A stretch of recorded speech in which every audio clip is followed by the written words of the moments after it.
जय हिंद। सभी रिश्तेदारों में पीसीएस अधिकारी के तौर पर एक बड़े अफसर के तौर पर मशहूर सुधांशु पांडे एक दिन उत्तराखंड के बिजनौर में जाता है। वहां पर भी एक कथित अधिकारी अपने पूरे तामझाम के साथ मौजूद है।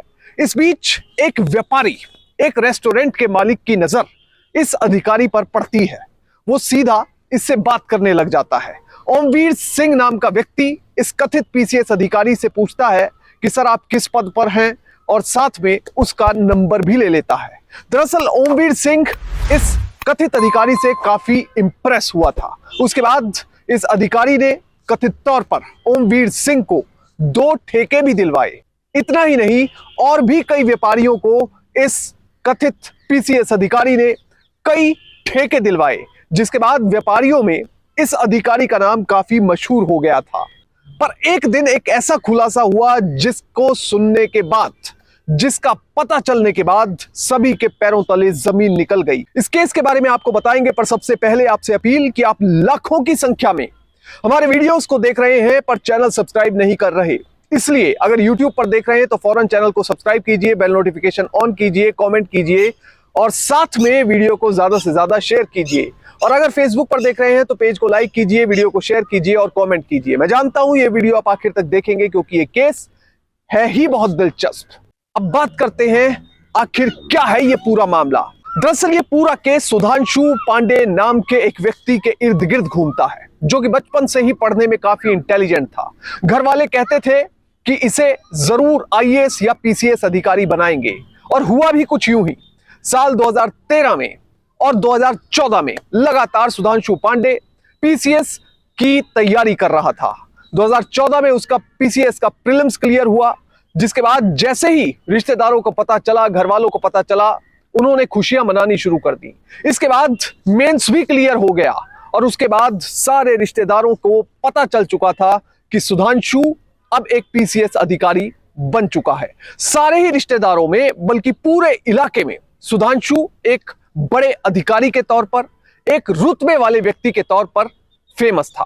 उसके बाद से ही सभी रिश्तेदार अपने बच्चों को भी यही कहा करते कि तुम सुधांशु से कुछ इंस्पिरेशन लो। इतना ही नहीं, रिश्तेदारों के कई बच्चे पीसीएस और आईएएस की परीक्षा की तैयारी की जानकारी लेने के लिए और उसमें गाइडेंस लेने के लिए सुधांशु के पास अक्सर आते रहते थे।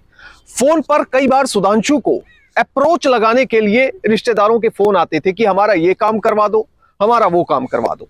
एक दिन सुधांशु उत्तराखंड के बिजनौर में जाता है। बिजनौर के भवानीपुर पोस्ट चंदक में ओमवीर सिंह ढाका नाम के शख्स अपना रेस्टोरेंट चलाते थे। इस बीच जब वो इस कथित पीसीएस अधिकारी को देखते हैं, सुधांशु को देखते ही वो काफी इंप्रेस हो जाते हैं, उनसे बात करने लगते हैं। बातचीत में पता चलता है कि सुधांशु एक सीनियर पीसीएस अधिकारी है। सुधांशु ये भी बताते हैं कि मैं लेबर डिपार्टमेंट में सेक्रेटरी के पद पर तैनात हूं। सेक्रेटरी सबसे टॉप लेवल का पद होता है, सचिव सबसे टॉप लेवल का पद। अब जब ये बात ओमवीर सिंह सुनते हैं तो उनकी खुशी का ठिकाना नहीं रहता। वो कहते हैं कि मैंने कभी सोचा नहीं था कि इतने सीनियर अधिकारी से मेरा आमना सामना ही हो जाएगा। फोन नंबर एक्सचेंज हो जाते हैं। सुधांशु यहां पर एक और बात कहते हैं कि आप मुझे अच्छे लगे, इसलिए मैं आपकी मदद भी कर सकता हूं, मैं आपको एक ठेका दिलवा सकता हूं। अब इस ठेके की एवज में ओमवीर सिंह सुधांशु को 20,000 रुपए देने के लिए तैयार हो जाते हैं। अब कुछ ही दिनों का समय बीता था और ठेके का जो लाइसेंस था वो ओमवीर सिंह को सुधांशु पांडे ने कथित तौर पर दे दिया। अब जैसे ही ओमवीर सिंह को यह लाइसेंस मिला, वो काफी खुश हुआ। अब यहां पर बात नहीं रुकी। अक्सर वो इस कथित पीसीएस अधिकारी सुधांशु पांडे को फोन कर लिया करता, हालचाल पूछा करता।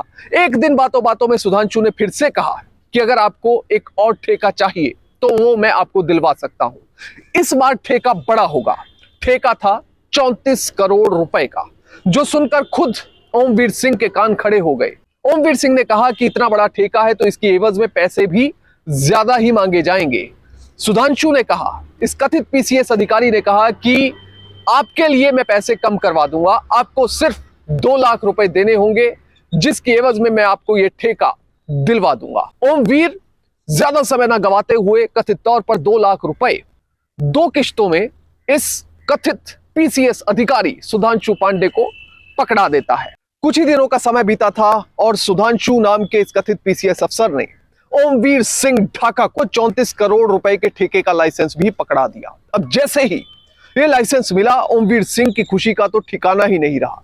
अब ओमवीर सिंह इंतजार करने लगे कि विभाग की ओर से कोई कम्युनिकेशन आएगा, जिसके बाद वो इस ठेके के लिए काम करना शुरू कर देंगे।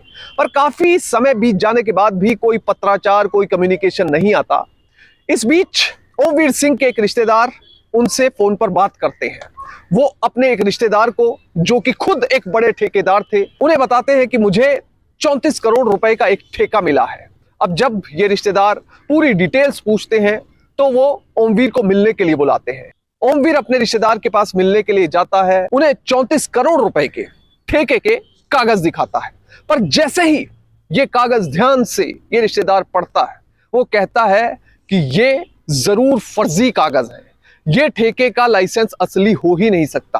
वो दो बातें उठाते हैं। वो कहते हैं कि 34 करोड़ रुपए का ठेका एक पीसीएस अधिकारी, वो भी राज्य में सचिव स्तर का अधिकारी, अपने लेवल पर नहीं दे सकता। दूसरी बात वो कहते हैं कि ये जो ठेका है वो केंद्र सरकार के अधीन है। केंद्र सरकार के अधीन कोई ठेका अगर दिया जा रहा हो तो उसमें एक राज्य के अधिकारी के साइन होने का कोई मतलब ही नहीं होता।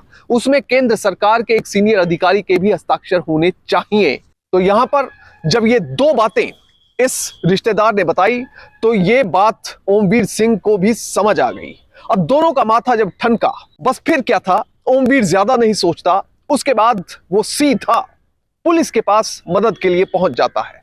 ओमवीर सिंह कथित तौर पर अपने इस रिश्तेदार के साथ सीधा एसपी कार्यालय में पहुंचता है, जहां पर वो एसपी प्रदीप राय से मुलाकात करता है और उन्हें अपनी पूरी कहानी शुरू से लेकर अंत तक की बयान करता है। वो एसपी साहब को बताता है कि कैसे वो इस कथित पीसीएस अधिकारी के संपर्क में आया और ये कथित अधिकारी ओमवीर सिंह को कहता है कि मैं तुम्हें एक ठेके का लाइसेंस दिलवा दूंगा।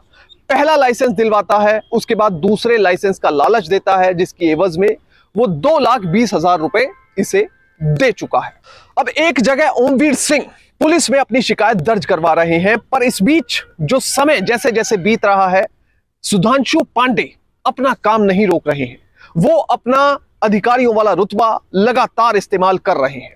वो राजपुर क्षेत्र के एक बार संचालक के पास पहुंचते हैं। जब बार चलाने वाला ये व्यक्ति सुधांशु पांडे नाम के इस कथित अधिकारी को देखता है तो वो उससे इंप्रेस हो जाता है।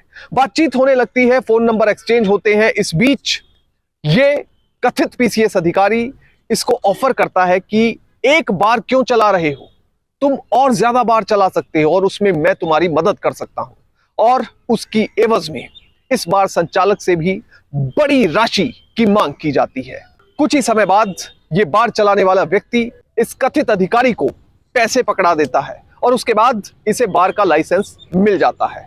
उसकी भी खुशी का ठिकाना नहीं रहा। वहीं इसी बीच सुधांशु पांडे नाम का ये कथित अधिकारी बिधौली रोड पर त्यागी फार्म के मालिक के पास भी पहुंच गया।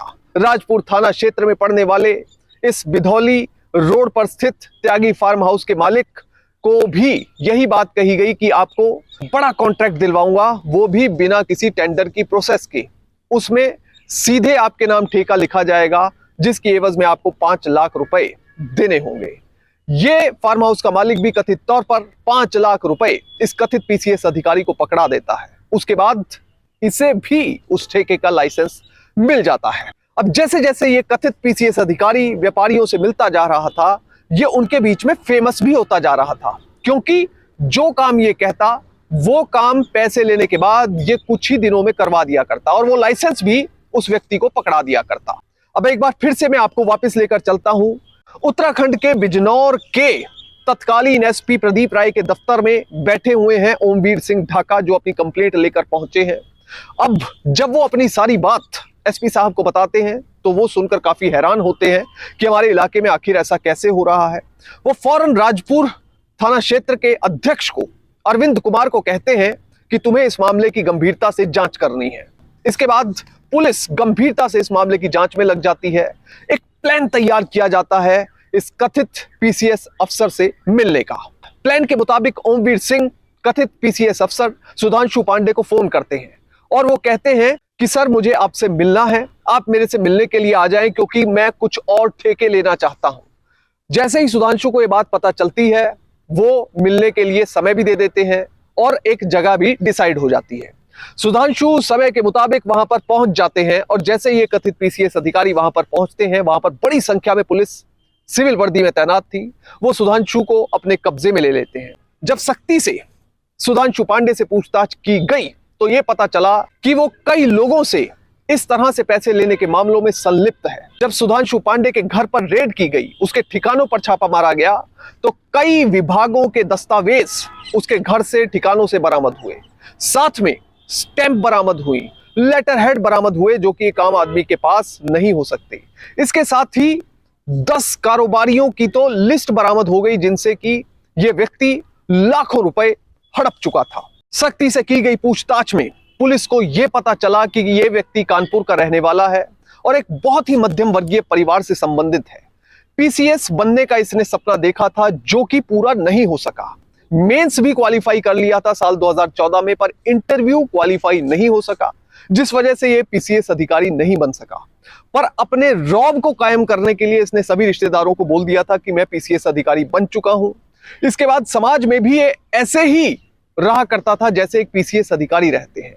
एक बड़ी गाड़ी अपने पास रखा करता, रुतबा भी कुछ ऐसा रखता जिसे देखकर सभी इंप्रेस हो जाते। इंग्लिश बोलने में भी ये काफी माहिर था। कुल मिलाकर पीसीएस मेंस देने के बाद इसको पता चल गया था कि ब्यूरोक्रेट कैसे रहा करते हैं। इसलिए सुधांशु पांडे ने इस बात का खूब फायदा उठाया और पैसे कमाने का एक नया धंधा शुरू कर दिया। अपने आप को पीसीएस अधिकारी के तौर पर प्रोजेक्ट करके अलग अलग व्यापारियों से लाइसेंस दिलाने के नाम पर कई लाख रुपए सुधांशु पांडे ने हड़पे। जिसके बाद साल 2018 में गिरफ्तारी के बाद सुधांशु पांडे पर आईपीसी की धारा 420 के तहत मुकदमा दर्ज किया गया। आईपीसी की धारा 420 के तहत धोखाधड़ी के मुकदमे दर्ज किए जाते हैं। धारा 420 के तहत 7 साल तक की सजा हो सकती है और साथ में जुर्माना भी होता है। कुल मिलाकर इस मामले से सीख ये मिलती है कि कभी भी अपने आप को फर्जी अधिकारी के तौर पर प्रोजेक्ट ना करें, क्योंकि ये झूठ एक दिन आपको खुशी दे सकता है, पर जिस दिन पकड़े गए उस दिन ये जेल की सलाखों के पीछे पहुंचा सकता है। जय हिंद।